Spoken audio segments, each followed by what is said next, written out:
Hello everyone. Today let us try to understand the working of nested loops. In the previous session, we understood how for else can be used. That is, alternatively, for can be used with else. Of course, not mandatory, so optional. And we understood with the help of an example that was implemented to check whether the given set is valid or not. Apart that, we also understood how to make use of random functions because they are quite handy, although they are not in your syllabus, but they are quite useful in terms of various applications such as computer simulation, gaming, statistical methods, machine learning, artificial intelligence, and so on. So let us get started with this session on nested loops. Well, the concept is not new again. The concept is known to you. So loop within loop is called as a nested loop. But we'll see how it differs in terms of Python. So loop within another loop is known as nested loop, and we are going to use for and while to see how nesting can be done. Now when you look at the while loop, the general syntax is while an expression followed by a body. So if you put another while loop inside the body, that this loop would be nested inside this loop, that is the outer loop, and this would be the inner loop, followed by the body of the inner loop, and so on. On the same lines, we can have for loop there, that is for variable 1 in sequence 1. The sequence could be file, list, string, tuple, dictionary, etc. Followed by another loop which is inside this outer loop for variable 2 in sequence 2, followed by the set of statements which are in the body of the second loop or the inner loop. Now with this, let us try to understand this with the help of, so that can be better understood with the help of a program which is again familiar to you. You know how to generate prime numbers, or what is a prime number. So the definition of a prime number is a number which is not divisible by any other number except 1 and itself. So the logic is again known to you, but still I would prefer going through an algorithm rather than to a program. And then we'll try to implement using for as well as while, using the concept of nested loops. Now let us try to go to the algorithm. The first step in the algorithm is accept a value from the user n, and then set up a outer loop and inner loop and check whether the number generated by the outer loop is divisible by the inner loop variable or factors, and if it is divisible, it is not a prime, otherwise it is a prime. So this is the first after the first step, we have the first loop here as outer loop for num equals 2 comma so on up to n, and this would include step 5, which is following. And then we'll try to use a flag, which is quite a handy variable. You know that when the flag value is set to 0, and any time if the number is divisible, you can come out by using the value of this flag. That is, you can reset the value, change the value of flag to 1, and then subsequently check it. If the value of the flag is 1, then it is not a prime number. So we have another inner loop that is running from j is equal to 2 to num divided by 2. So num is the variable which is there in the outer loop. Now what is this num divided by 2? You know that we only need to check for half of the numbers. For example, if I have a number, let us say 11, and I want to check whether 11 is a prime or not, then I need not check for more than half of its value. What I mean here is, let us say if I say up to check up to 5, it is okay, but if I go for 6, then 6 twice of 6, that is 6 2s are 12. So it is completely a waste. You need not worry about more than half of the numbers. Hence we have here a check up to num by 2. So let us try to move further and see what happens. Now you can see here, if num is divisible by j, that is j is going to check for all the factors or from the values from j2 to num by 2. If any of the numbers it is divisible, then it will set the flag equal to 1 and go to step 5, which is going to follow. And on step 5, we are going to check whether the flag is 0. If it is 0, then it is a prime number.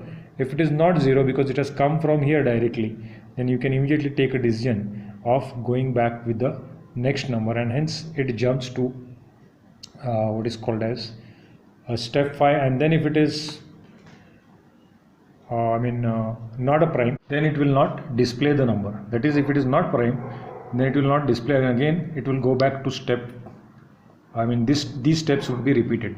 That is, repeat step 5 up to step 5.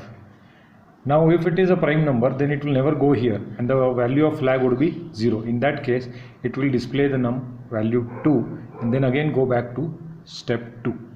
So this is how the prime number logic can be incorporated with the help of algorithm.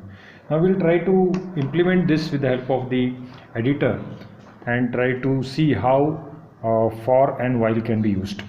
So to start with, let us try to accept this value of n from the user. We'll say enter. Now as he enters the value of n, immediately I can convert it by using int, because we need an integer. The accepted number would be a string. So after converting it to integer, then I would create a loop here for num num in range of 2,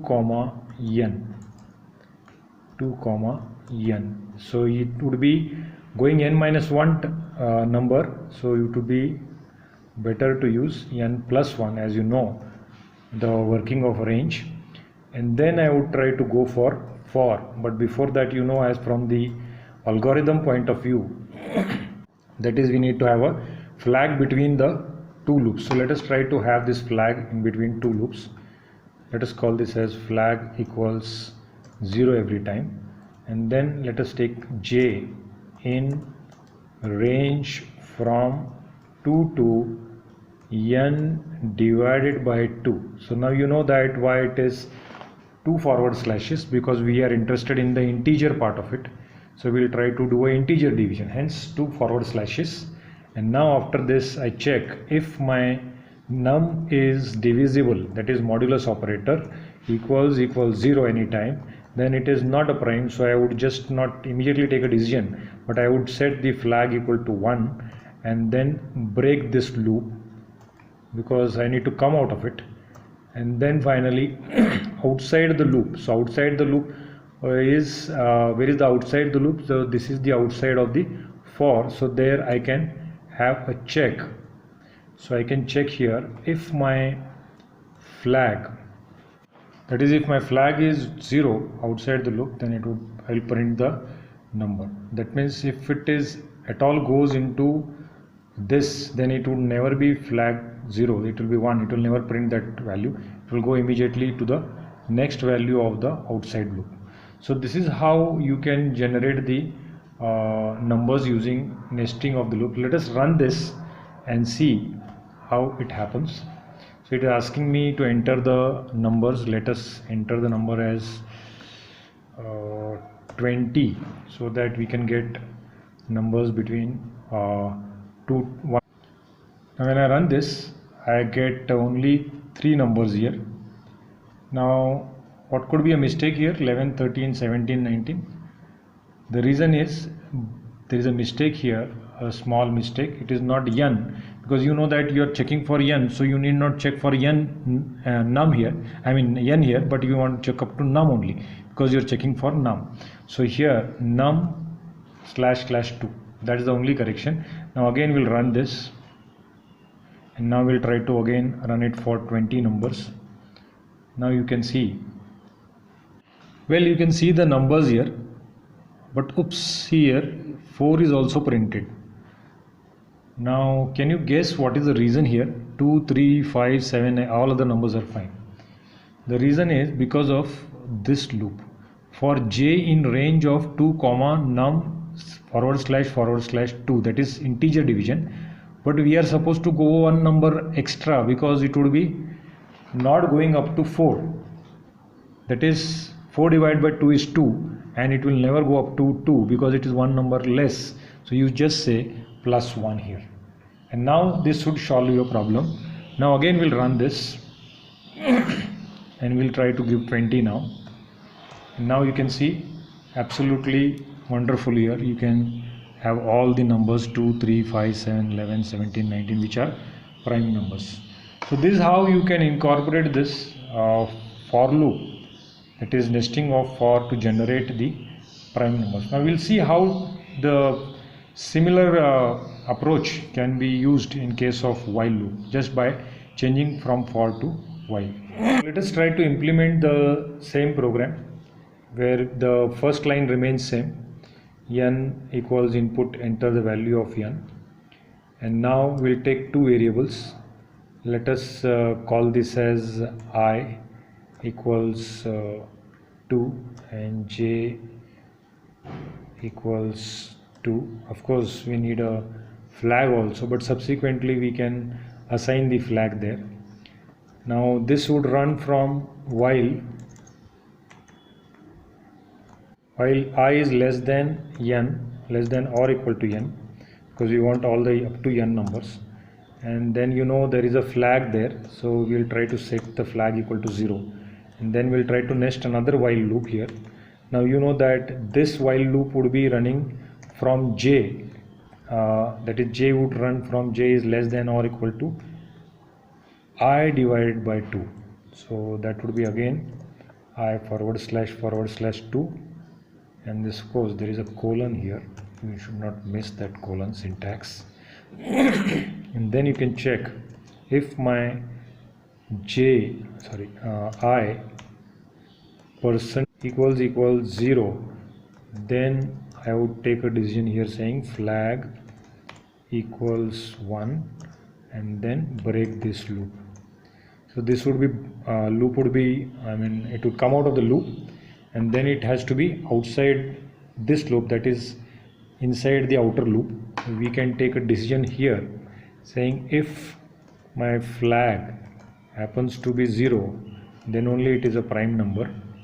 Print the number num, sorry, here it is not num, here it is I, and then that's it. So nothing else, but I would like to show you how to display the output on a single line as well. But let us try to see what happens with this logic here. Now let us check whether we have done it correctly. Now I is equal to 0, I is equal to 2, j is equal to I is less than n, that is 2 is less than or equal to n. It will run from 2 to n up to n numbers. But while checking for I, then I would run only up to j less than or equal to I, j is equal to I divided by 2. But nowhere I have incremented the value of I and j. So you need to take care of that, otherwise it will, you will end up into an infinite loop. So you know that the inner loop should have an increment for j. So j is equal to j plus 1, and similarly the outer loop should have a increment of I is equal to I plus 1. So this is how you are going to increment the values, otherwise it will never reach that value. So I is less than, j is less than or equal to I slash 2, that is integer division, and then it will check whether I is divisible by j. If it is divisible, then you know that it is not a prime, so you set flag equal to 1. If flag is 1, it will never be printed. If flag is not 1, that means it has checked all the numbers and none of the numbers are factors, so it is going to print the value of I. So let us execute this now. So value of n is again 20. So you got the output here. So we will just see whether the output is correct. Well, the output is fine. You got all the numbers here, but every time you have to scroll up and check out 2, 3, 5, 7 and so on. So I want all the numbers to be displayed on a single line. I'll just show you how to do this. All that you need to do is the output you need to grab and put it into a variable. Now you know that instead of printing it here at the same time, I would grab the variable value and I will try to put it into, let us say, str. Let us take one variable, let us call that as yes equals yes plus of I. Now I is an integer, so you need to convert this into a string, and we'll concatenate this string with I, that is yes here. The string yes is equal to yes plus I, and when I have taken yes, so let us try to use this yes here and have a null, empty value there, a space. So every time it tries to add a character, so it will try to concatenate that character, but with a space I want. So I will just put one space also in between, so that you will get a nice spacing in between the numbers. Now let me just again explain you what I have done here. I have taken a variable yes equal to empty string, and then I have added that empty string every time with I, but I am not directly adding I, but because I is an integer, so I am converting into a string by using str, and then I am trying to print that entire yes outside the loop, not here. So outside the loop in the sense after the entire thing is over, or the program is at the last statement of the program would be yes. This is how I am going to do it. And now let us try to run this. Asking me the value of n, so I would say n is 20, and now you can see all those numbers are getting displayed on a single line because of the concatenation part. So you can write a message saying these are my prime numbers between 2 to n, wherein n is 20, so 2, 3, 5 and so on. So this is how you can make use of nesting of the loop concepts. I believe you understood this session, and you can practice this till we start with the next session on the next concept of data structures. So with this note, let us end this session here, and thank you and have a good day.